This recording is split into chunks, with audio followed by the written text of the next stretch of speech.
Hey folks, back again for another of the ex-pastor files.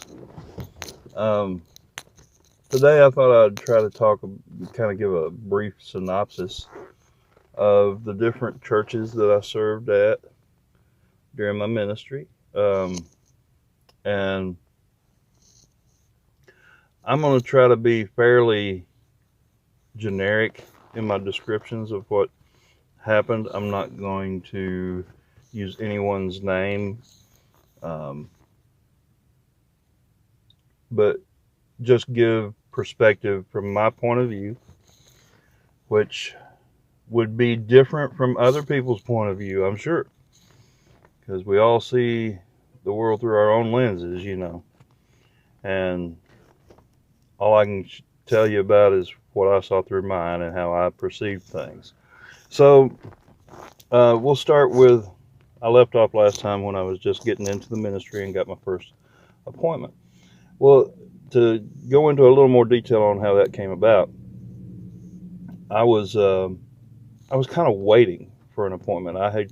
Um, I still hadn't actually finished my licensing, uh, but I was in that process of getting that done, and uh, the district superintendent asked me if I would assist a pastor who had a 3-point charge in Overton County, and the churches were Rickman, uh, Okolona, and Pleasant Ridge.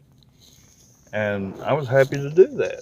I would have been happy to do anything at that point. Not that there was anything at all wrong with that charge. I was glad to get it.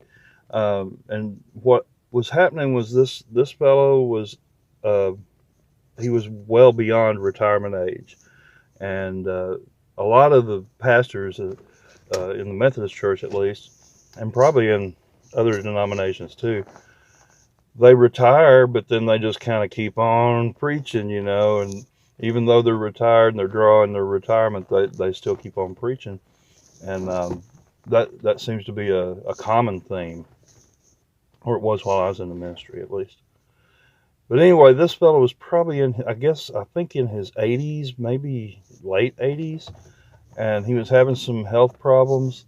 Real sweet guy, and him and his wife were both just real nice to me. And he would do um, one Sunday, and I'd do a Sunday, and he'd take a Sunday off. Um, and sometimes we would switch out, like I'd do one church, he'd do two, or he'd do one and I'd do two. And we'd do it that way, just however he felt like doing it and wanted to do it. Now this guy, he was really good. He would get up and just preach. He didn't prepare anything beforehand. He would just get up and preach from the heart, whatever he felt led to preach on. And it would, like, he had 3 churches every Sunday, and he would preach a different sermon at every one of them. And that's a born preacher right there. Me, I prepared my sermons, and I used a manuscript. When I very first started preaching, when I was young, like 17, 18, before I left the church the first time, I preached kind of like that. I would maybe just have a few little notes on some index cards of some scriptures that I wanted to use, and I basically went off the cuff on my preaching. But then when I came back after being away, and when I came back into the church the second time, I could not do that anymore. I found that it was just too difficult for me to do that. And so what I ended up doing was doing manuscripts. Okay, so I had a couple of rides I had to do there just then. Uh, so I was talking about my first appointment, and how it came about. So I was helping with this minister in his appointments, and then he went into the hospital. And during that time, while he was actually in the hospital, I was in a retreat called the Emmaus Walk. And So I was asking people to pray for him and everything, you know, and while I was on that walk, he passed away. So the Emmaus Walk is a spiritual retreat, and it seemed to me. So when I came out from the Emmaus Walk, I was assigned those churches. I had my first charge, and it seemed to me like God had used the Emmaus Walk to prepare me for this bigger thing that was coming as soon as I was done.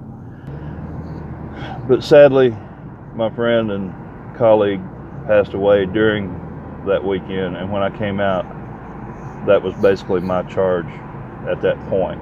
And it was a temporary thing until the official assignments came around later on that year, and I was invited to stay at all three of those churches. So I had a 3-point charge right then.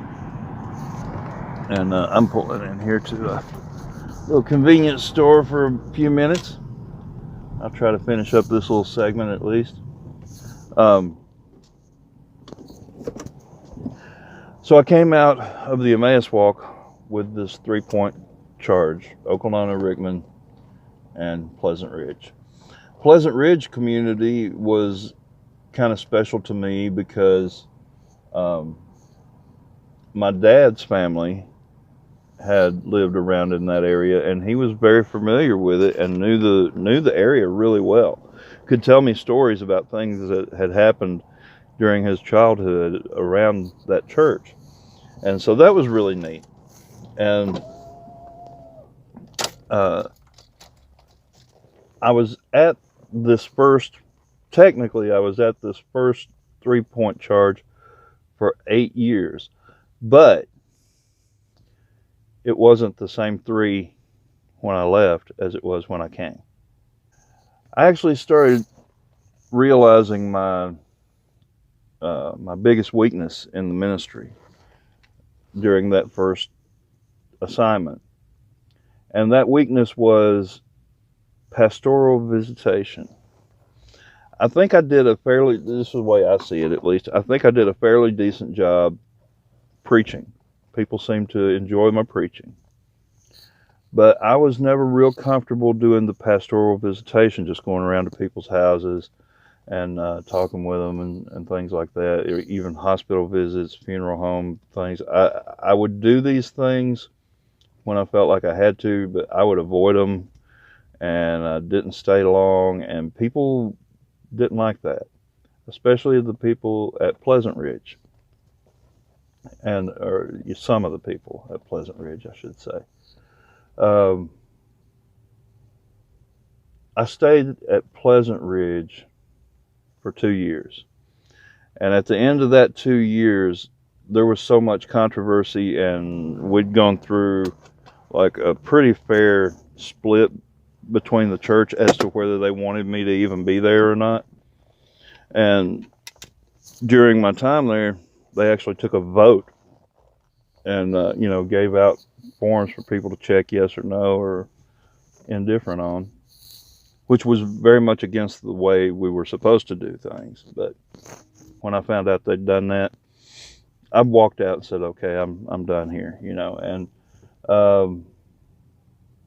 I talked to my district superintendent, and I told him, I said, look, I want to keep Okolona and Rickman, but I can't stay at Pleasant Ridge. And he said, that's never going to happen. I won't do that. I'm not going to split that charge up. And I said, well, then you're going to either have to find me another charge or I'm done in the ministry. This was after 2 years. But the people from Okolona and Rickman got together and really rallied for me because they liked me and they loved me. And they got him to change his mind somehow. There was a lot of calls, and I think even some visits and stuff. And so they got that this will never happen turned around. And so I ended up with just the 2 churches, Rickman and Okolona. Well, about 6 months later, another church was added, which was Mount Gilead. So technically, I'm still in my first appointment, But now it's Okolona. Well, it was Mount Gilead was the first one in the morning, then Okolona, then Rickman. And so that went on for another 6 years. And at the end of my appointment there, I was really burnt out. And I had, to be honest, after that first run in with Pleasant Ridge, you know, people had been kind of, I felt like they'd been kind of cruel to me.